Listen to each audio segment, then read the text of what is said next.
اپنی ضرورت کے وقت تم کو یاد کرے تو پریشان مت ہوا کرو، بلکہ اس پہ فخر کیا کرو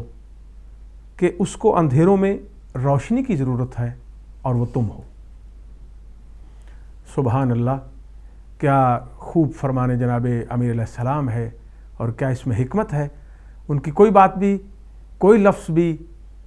کوئی ان کی جو زبان سے نکلی ہوئی بات ہے وہ حکمت سے کبھی خالی نہیں ہوئی۔ تو یہ بات تو بڑی عام فہم ہے کہ بعض لوگ جو ہیں یہ بہت، کیونکہ ہم خاکی انسان ہیں، گناہ گار ہیں، ہمارے دل میں 100 شکوک و شبہات پیدا ہوتے رہتے ہیں، اور ہم بہت جلدی کسی نہ کسی بات سے، چیزوں سے اکتا جاتے ہیں کہ کیونکہ جتنی ہمیں بساطت جیسے اللہ تعالیٰ نے بنایا ہے،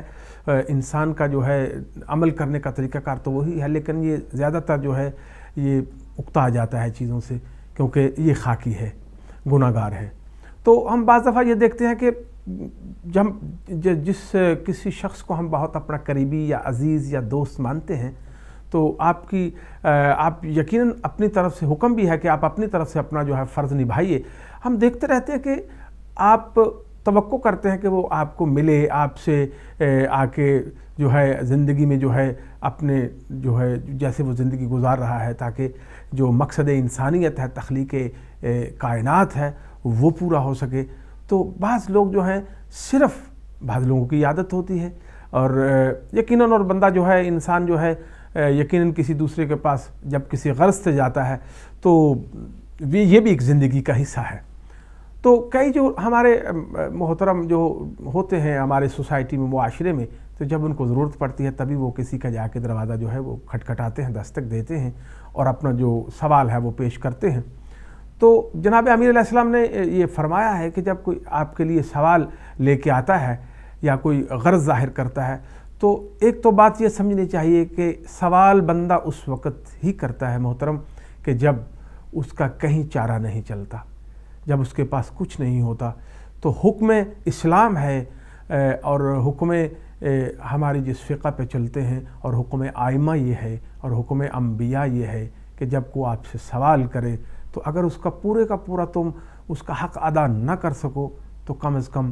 اس کا جتنا تمہاری بساط ہے اس وقت کے مطابق اس کو انکار مت کرو، یہ حکم ہے۔ اور اس کا کچھ نہ کچھ جو ہو سکے، ایک مثال ہے جیسے اگر کوئی ایک روٹی کی اگر آپ سے کوئی طلبگار ہے اور مانگتا ہے، تو اگر آپ ایک روٹی نہیں دے سکتے تو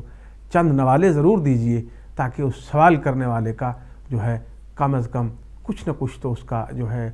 وہ جو اس نے سوال کیا وہ پورا ہو سکے۔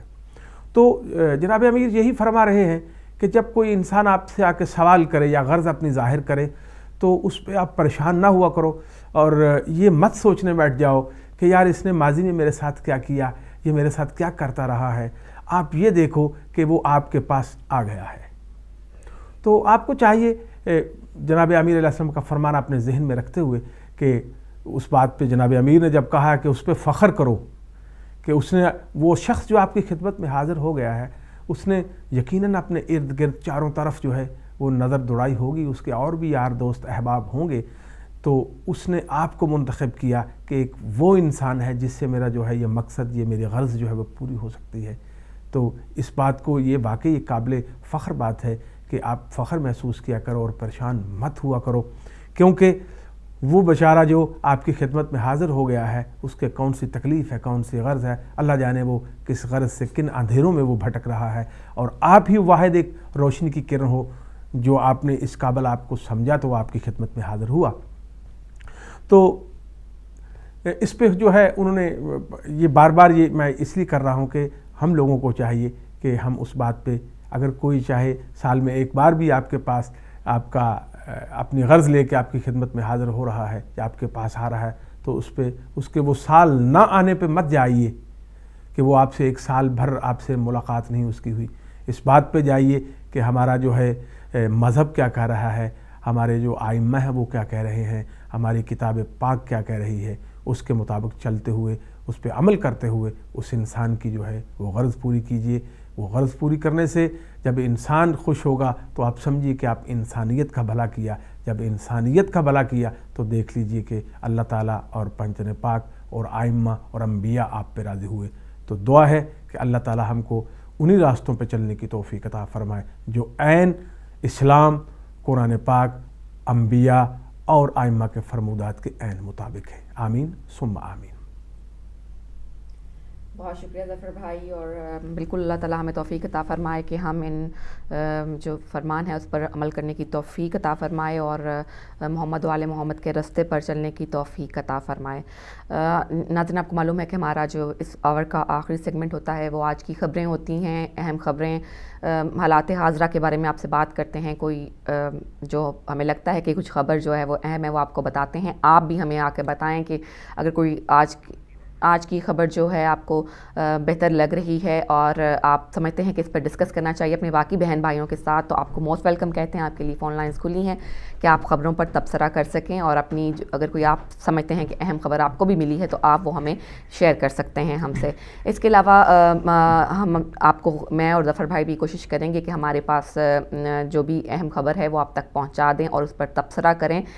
تبصرہ ہم سب مل کر کرتے ہیں، میں، ظفر بھائی، آپ، ہم سب مل کر کرتے ہیں، تو میرا خیال ہے کہ سبھی کی شرکت جو ہے وہ اس میں لازمی ہے۔ کچھ ہم کہیں گے، کچھ آپ کہیے گا، اور اس کے ساتھ میں آپ کو یہ بھی بتا دوں کہ ہمارا ٹاپک آج کا کیا ہے۔ آج کا ہمارا ٹاپک 11 بجے کے بعد کہ محمد سے وفا تو نے تو ہم تیرے ہیں۔ آج ہم اس ٹاپک پر بات کریں گے اور دیکھتے ہیں کہ ہم اس مصرے کو کہاں تک سمجھ پائے ہیں اور کہاں تک اس کو اپنی زندگی میں جو ہے وہ اپلائی کرتے ہیں۔ اور آج ایک میرے پاس ایک خبر ہے، رینجرز نے، بہت اہم خبر ہے، ابھی تھوڑی دیر پہلے ہی خبر جو ہے وہ نشر کی گئی ہے کہ رینجرز نے کراچی میں متحدہ قومی موومنٹ کے ہیڈ کوارٹرز 90 اور سیکریٹریٹ خورشید میموریل ہال پر چھاپہ مارا ہے اور وہاں سے سزا یافتہ ٹارگٹ کلرز کی گرفتاری کا دعویٰ کیا ہے۔ دوسری جانب ایم کیو ایم نے الزام عائد کیا ہے کہ رینجرز نے 90 پر چھاپے کے خلاف احتجاج کرنے والے کارکنان پر گولی چلائی، جس کے نتیجے میں ایم کیو ایم کا ایک کارکن ہلاک اور متعدد جو ہیں وہ زخمی ہو گئے ہیں۔ رینجرز کے ترجمان کرنل طاہر نے میڈیا سے گفتگو کی اور بتایا کہ ایم کیو ایم کے مرکز 90 میں 2 گھنٹے تک کارروائی کی گئی، جس میں انہیں کسی قسم کی مزاحمت کا سامنا نہیں کرنا پڑا۔ رینجرز کے ترجمان نے یہ بھی بتایا کہ آپریشن کے دوران سزائے موت پانے والے قیدیوں اور ایسے افراد کو بھی حراست میں لیا گیا جن کے خلاف FIR رجسٹر ہیں۔ جی ظفر بھائی، آپ کا کیا خیال ہے کہ یہ متحدہ قومی موومنٹ ایم کیو ایم کے جو بہت شکوے رہتے ہیں ان کو گورنمنٹ سے بھی کہ ہمارے جو لوگ ہیں وہ آئے دن مرتے ہیں اور کوئی نوٹس نہیں لیتا، اور اب رینجرز نے جو ہے ان کے سیکریٹریٹ پر چھاپہ مارا اور کتنے سزا یافتہ کلرز جو ہیں وہ گرفتار کیے ہیں، تو یہ بڑا ان کا تضاد ہے ان کی اس بات کا کہ وہ کہتے ہیں کہ ہم تو معصوم ہیں، لیکن جبکہ چھاپے سے آپ اندازہ کر سکتے ہیں کہ وہاں پر کتنے ان کو سزا یافتہ ٹارگٹ کلرز جو ہیں وہ ملے ہیں۔ جی، بات بالکل آپ ٹھیک کر رہی ہیں کہ جو صورتحال ہے یہاں پہ کراچی میں، جو گراؤنڈ ریالٹی ہے اس کے مطابق تو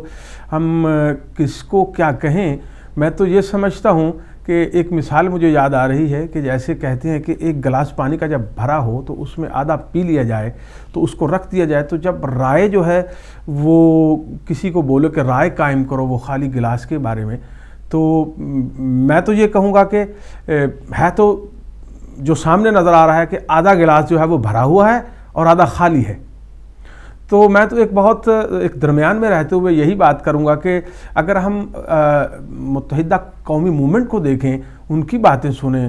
الطاف بھائی کی باتیں سنیں، تو جو ہم کو جو نظر آتا ہے ان میں کافی سچائی نظر آتی ہے، ہم کیا کہہ سکتے ہیں۔ لیکن جب رینجرز جب جا کے چھاپہ مارتے ہیں تو رینجرز جو ہے وہ ایسے جا کے کبھی بھی کسی جگہ پہ چھاپہ جو ہے بغیر انفارمیشن کے نہیں مارتے ہیں۔ ان کو جب یہ پکا ہو جاتا ہے کہ یہاں پہ ہے کچھ نہ کچھ تو وہ جا کے وہاں جا کے چھاپہ مارتے ہیں اور جو ملزم یا مجرم جو ہے اس کو گرفتار کرتے ہیں۔ تو اس لیے جو ہے اب ایک طرف تو میں کہتا ہوں کہ آدھا گلاس جو ہے وہ خالی ہے اور دوسری طرف جو ہے وہ آدھا گلاس بھرا ہوا بھی ہے۔ تو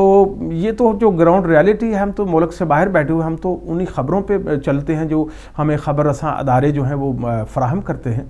تو اس لیے اس بات کو قبل از وقت کہنا جو ہے، اس پہ تحقیقات جب تک نہ ہوں،